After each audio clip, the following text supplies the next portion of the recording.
Здравствуйте все! Добро пожаловать на канал Магия Песка. Старинные турецкие гаремные гадания на песке для вас, мои дорогие зрители, гости, подписчики. Давайте сегодня сделаем отсыпочку на вашего мужчину и посмотрим такую тему.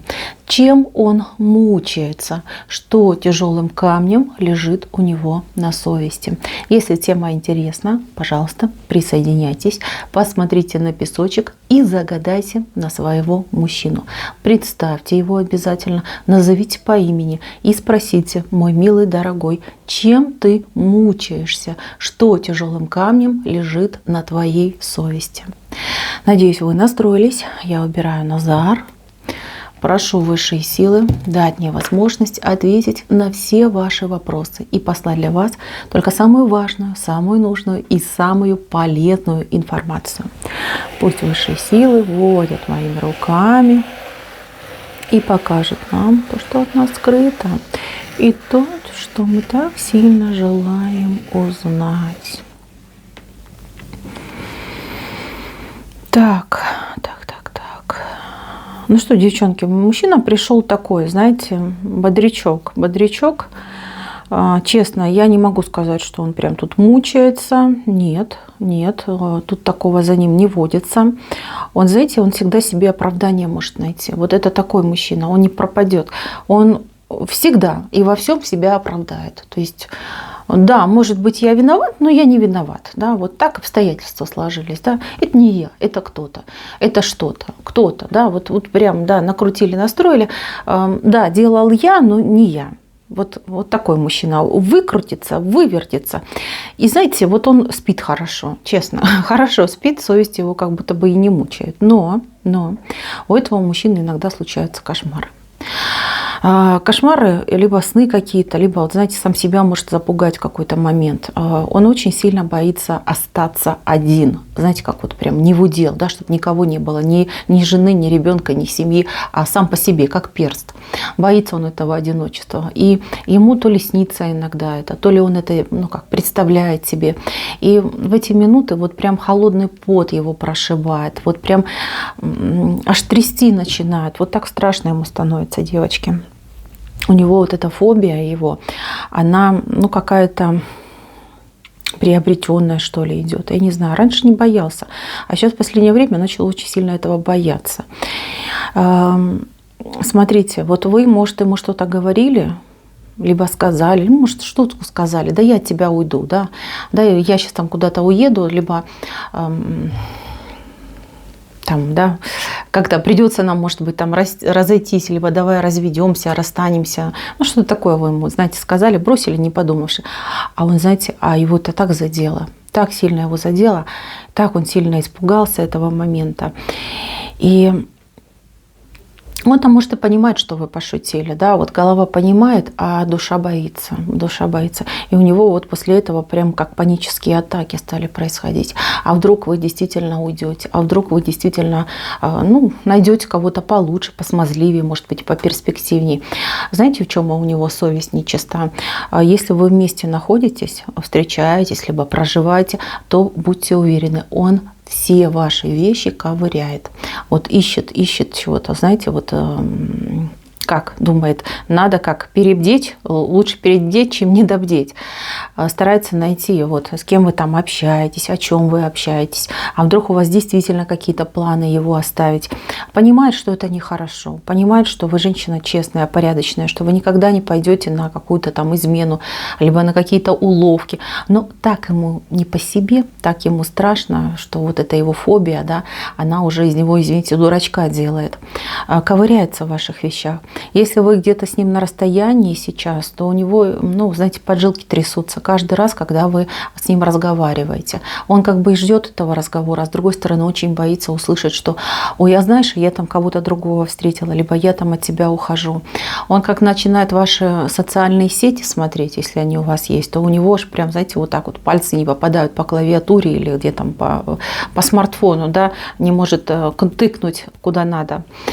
Вот, так что, девочки, кстати, на расстоянии тоже подслеживает. Мало того, он еще кого-то просит, чтобы за вами послеживали. Тут даже может до смешного дойти ситуация, что он может нанимать за деньги людей, которые бы собирали о вас информацию, да, с кем, где, когда там встречалась, общалась. Ну, прям все про вас знает. Вот эта совесть его мучает. И да, он понимает, что это неправильно, и что он не прав, 1000 раз не прав, но ничего с собой поделать не может. Но такой вот он шпион, понимаете, шпион, любит пошпионить.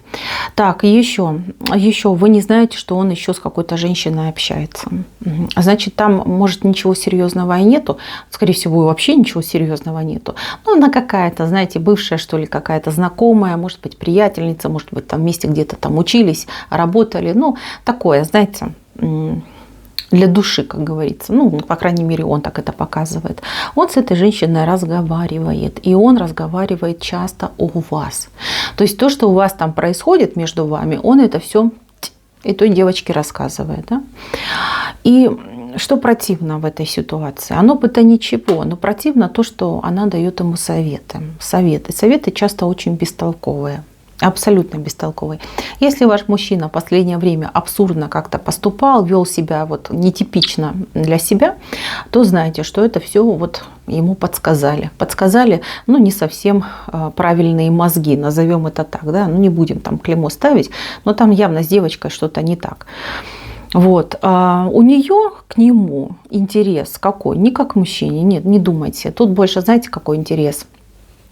Ну, там у нее может быть своя жизнь какая-то такая забубенная, да, ей бы хотелось просто каких-то новых вот новостей, может быть где-то себя показать какой-то там умной, опытной.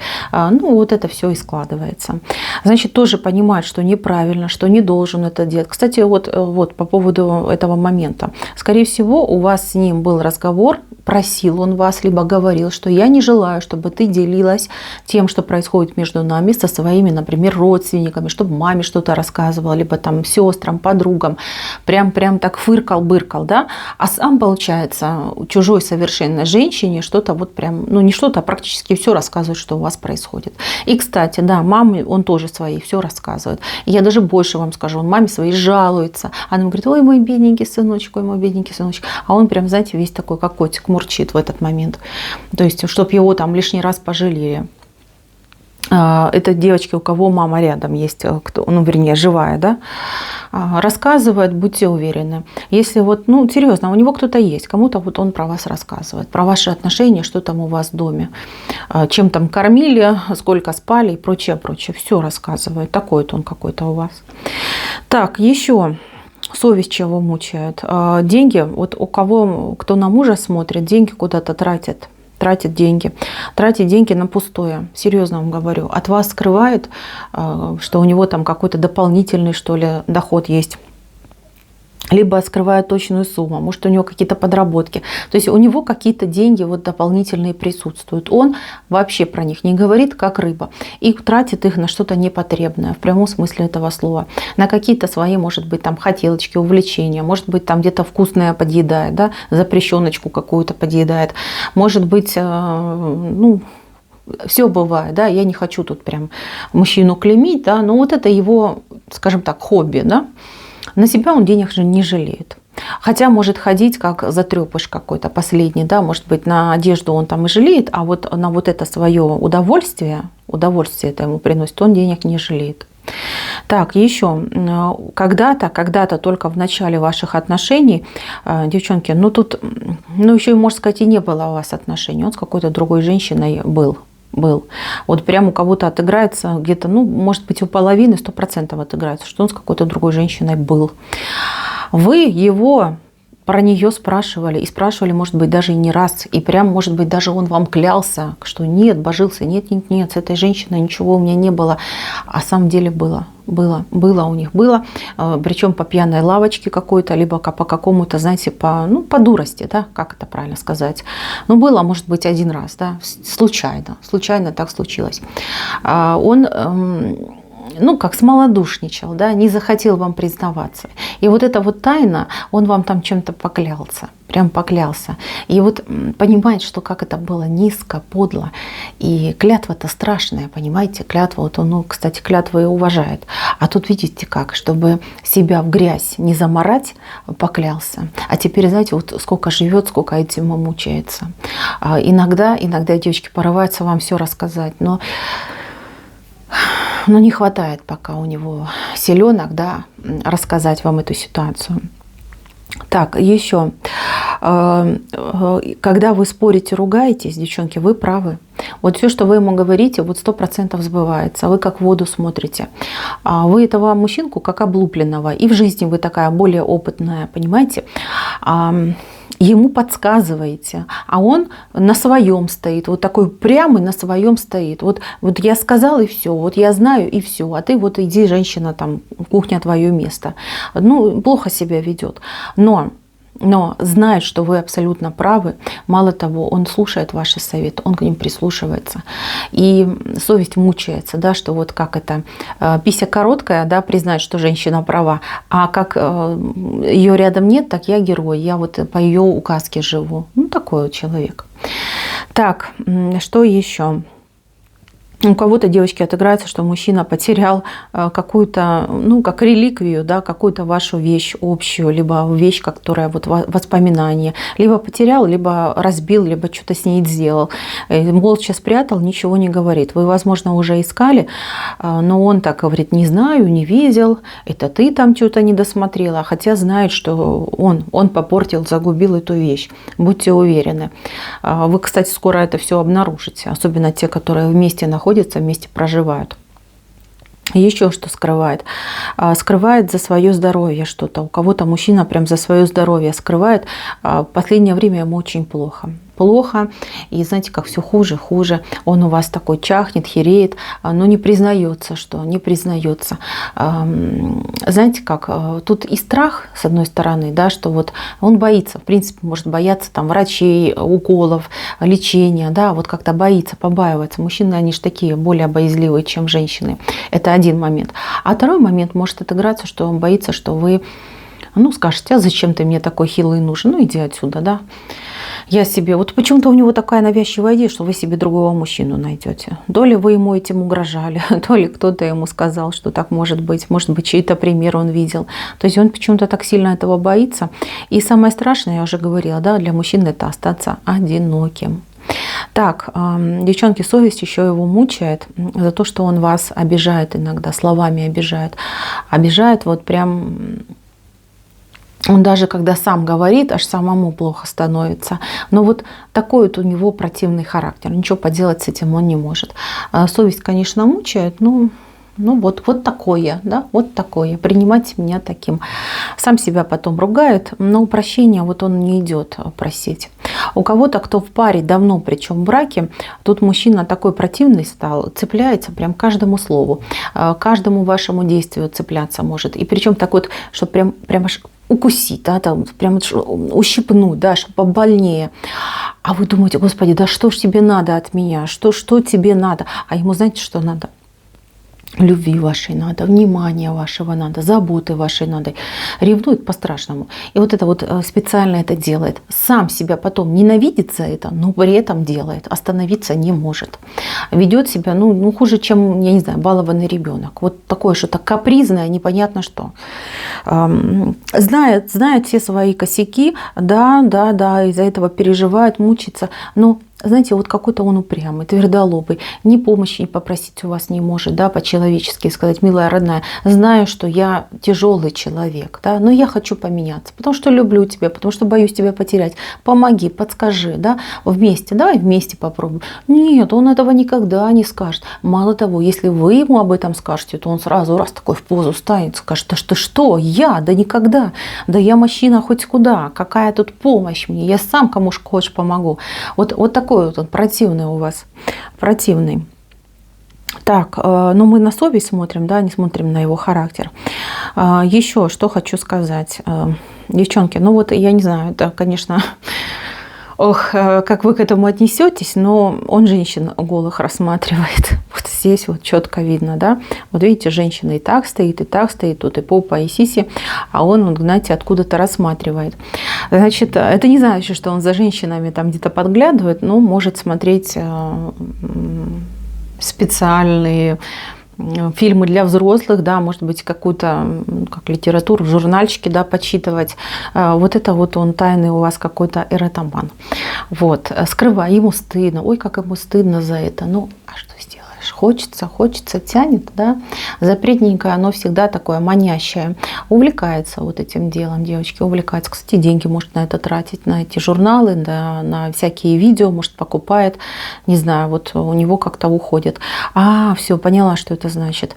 Девчонки, у кого-то прям 100% отыграется, что мужчина, вот, не знаю, слышали, не слышали, да, есть девушки, которые на камеру раздеваются. То есть мужчина там типа оплачивает, а она раздевается.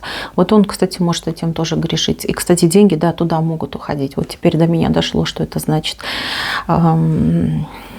Понимаете, да, он оплачивает, там, как они там оплачивают, там, почасово, поминутно, не знаю, и деньги туда уходят. Вот он любит смотреть, понимаете, любит, нравится такое ему дело. Может быть, вы ему... Ну, может, вы какая-то пуританка, да, какая-то девушка строгих правил, не привыкла перед мужчиной обнажаться, да, вот, а ему вот именно интересна эта тема. Он какой-то такой вот в этом плане немножечко озабоченный. Девочки, ну тут, ну, мужчина такой, знаете, озорник, хочется сказать, озорник, чудит, озорной. Здесь, конечно, нужно... Не знаю, здесь, наверное, нужно какие-то такие беседы проводить. Тут, наверное, без психолога и не разберешься. Заморочек очень-очень много у этого человека. Девочки, непростой персонаж, честно скажу. Может быть, это и как солянка получилась, потому что у вас много, а цыпочка одна у меня. Но как собирательный образ, я думаю, каждая своего мужчину узнала. В принципе, ничего тут крамольного нет. Никого не убил, не изнасиловал, никаких таких вот криминальных делах не участвовал. По крайней мере, тот мужчина, который здесь у меня в песке. Ну, такое, знаете, шаловливый мальчишка, да, вот так прям идет. Ну, Тут можно, девчонки, закрывать глаза, прощать, ну, либо действительно, ну, тут нужен специалист. Сами вы не разберетесь. По крайней мере, он постесняется, он вам не откроется. Вот такой, будет как партизан стоять на своем и не признается в том, что он делает. Вообще не признается. Вот такой вот он у вас противный, упрямый, но все-таки милый и родной. Девочки, на этом у меня все. Спасибо всем за внимание. Всем пока-пока.